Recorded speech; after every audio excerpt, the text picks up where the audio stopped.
A few minutes loss of business is not going to bankrupt you, is it, Father? Besides, there's a lot to be said for an afternoon siesta. All right, what do you want? Have your way to come calling. I have a terrible headache. I'm dying in need of some of your infamous coffee and a couple of those pain-killing escape pills you dispense. If you mean tranquilizers, you need a prescription. I do? I have a family connection with the druggist, so I've been told.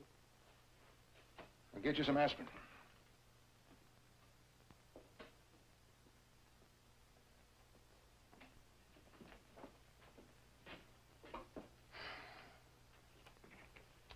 Well, today you give me headache pills. It was a lot stronger stuff when I was a boy, Father. You siphoned all sorts of information into me. I became sort of a homegrown little robot of yours. Something of a computer. But nowadays they feed only facts into their mechanical creatures. You were always a specialist in fantasy. You hooked me together and stuffed me with lies. You're talking a lot of nonsense. Oh, was it nonsense to wonder if I bore false witness against Elliot Carson? I tell you didn't. You tell me. You tell me, but I was the one that was in that house that night, not you. It was Elliot Carson killed your sister. It was Elliot Carson you heard arguing with her. Was that the truth, or is that another of the prescriptions you concoct in your little room here? The jury convicted Elliot Carson. Yes. Yes, they did, on my evidence. And left me to thrash and turn in the night. How about you these days, Father? Are you a sound sleeper? Or do you hear the voices? Voices? I hear them. What voices? A man and a woman. Oh. No, I am not hallucinating. I hear the same voices over and over, and you know who they are. Elizabeth. Paul. Elizabeth and Elliot Carson. Yes. You're quite certain? Yes. Why? Well, because... How do you know? I'm talking about the voices I hear. Now, how can you hear them?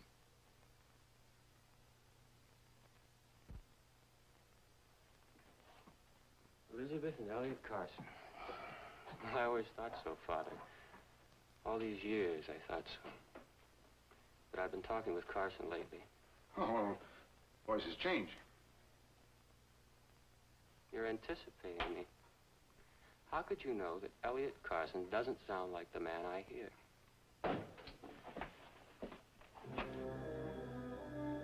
Help me, Father. Tell me who it is I hear. Who is it? You didn't lie, Paul. You told the truth in the witness stand. The man you heard quarreling with his sister was Elliot Carson. Had to be him. Why? Got to unlock.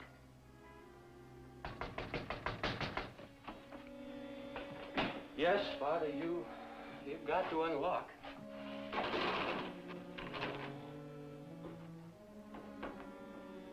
Sooner or later.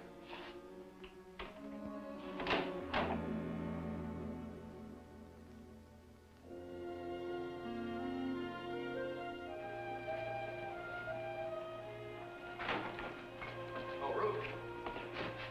Oh, good morning, Dr. Rossi. Good morning, Ruth. Mrs. Kramer's been having some more trouble with her shoulder. I want you to take her down and give her some heat therapy. The new contraption? The new contraption. Do you like it? That's fancy enough. You don't like it? Well, I wouldn't say that, Doctor, but... Well, I wish you'd tell me what is the difference between that machine and a good old-fashioned mustard plaster. Several $1,000 for one thing. Progress. Progress. Well, I wouldn't want to stop progress, Doctor. Dr. Rossi. Oh, good morning. When do you think I'll be able to take my father home? By the end of the week, I imagine. Good. There's one thing you may want to think about, though. Your father shouldn't stay in this climate. You see, the winter may put too much of a strain on his heart. I see. Well, that's kind of a tough one. I realize it may be difficult for you, but he should be moved to a milder climate, and the sooner the better. Well, he has a cousin in Florida. Well, that would be perfect. Mm-hmm. Provided I can get in touch with him. If I can't, I don't know what I'll be able to do. Are there any other relatives? No, I'm fresh out.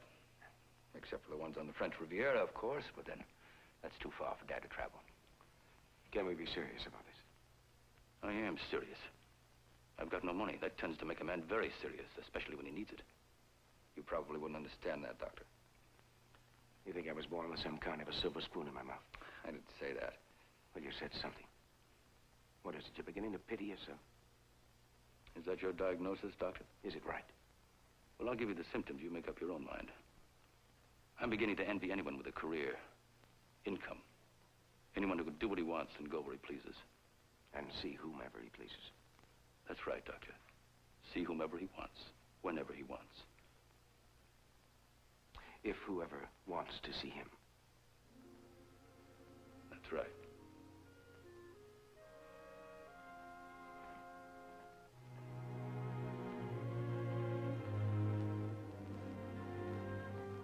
But you said you could swing it. I don't want Rodney to have to wait for a divorce. I want an annulment. The girl will do anything I say. Because I know she will. Ted, if you can't handle this... That's more like it. Give my regards to Louise. Yes? Mr. Swain's here to see you. Have him come in.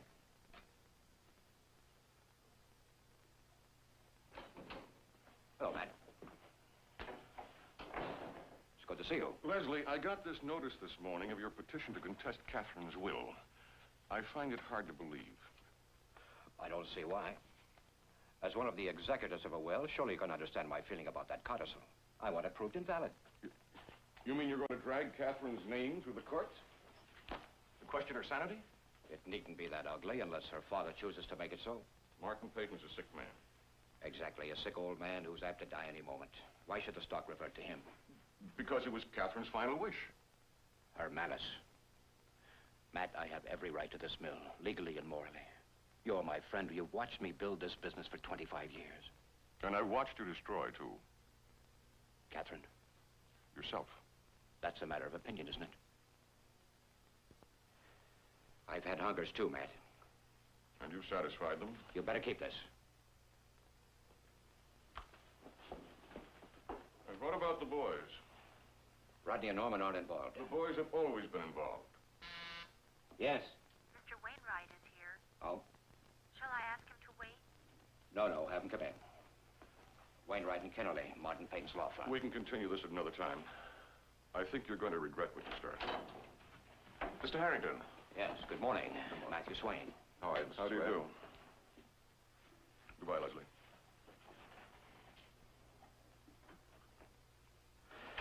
Well, this is a surprise visit, Mr. Wainwright. It was intended to surprise you. As was this. What is it? A letter sent by your wife to her father, Martin Peyton. It was written several months before her death.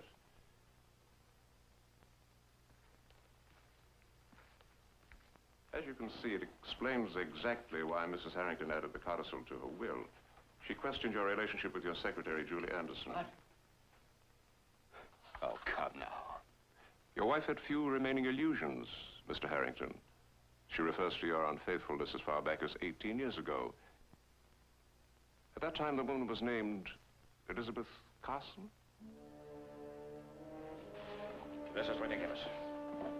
Nevertheless, it does explain her motive for the codicil. She was a woman disappointed in her husband. Until now, Mr. Peyton had no wish to divulge the contents of this letter. He felt it would only create scandal, which would harm both his daughter's memory and the family name. However, if you persist in fighting this codicil, if you persevere in your attempts to disprove your wife's sanity, then this letter will be introduced in open court. The decision is yours, Mr. Harrington.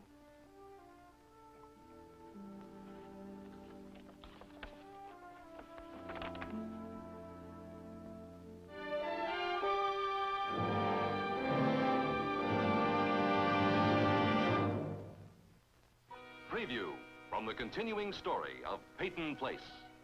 Connie have birthday dinner again with me tonight.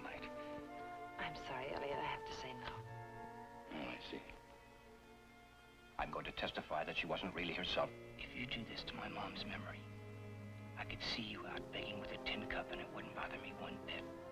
Go ahead, take them. You deserve them, just like you did the money he gave you in New York. Money who gave me? The man you met.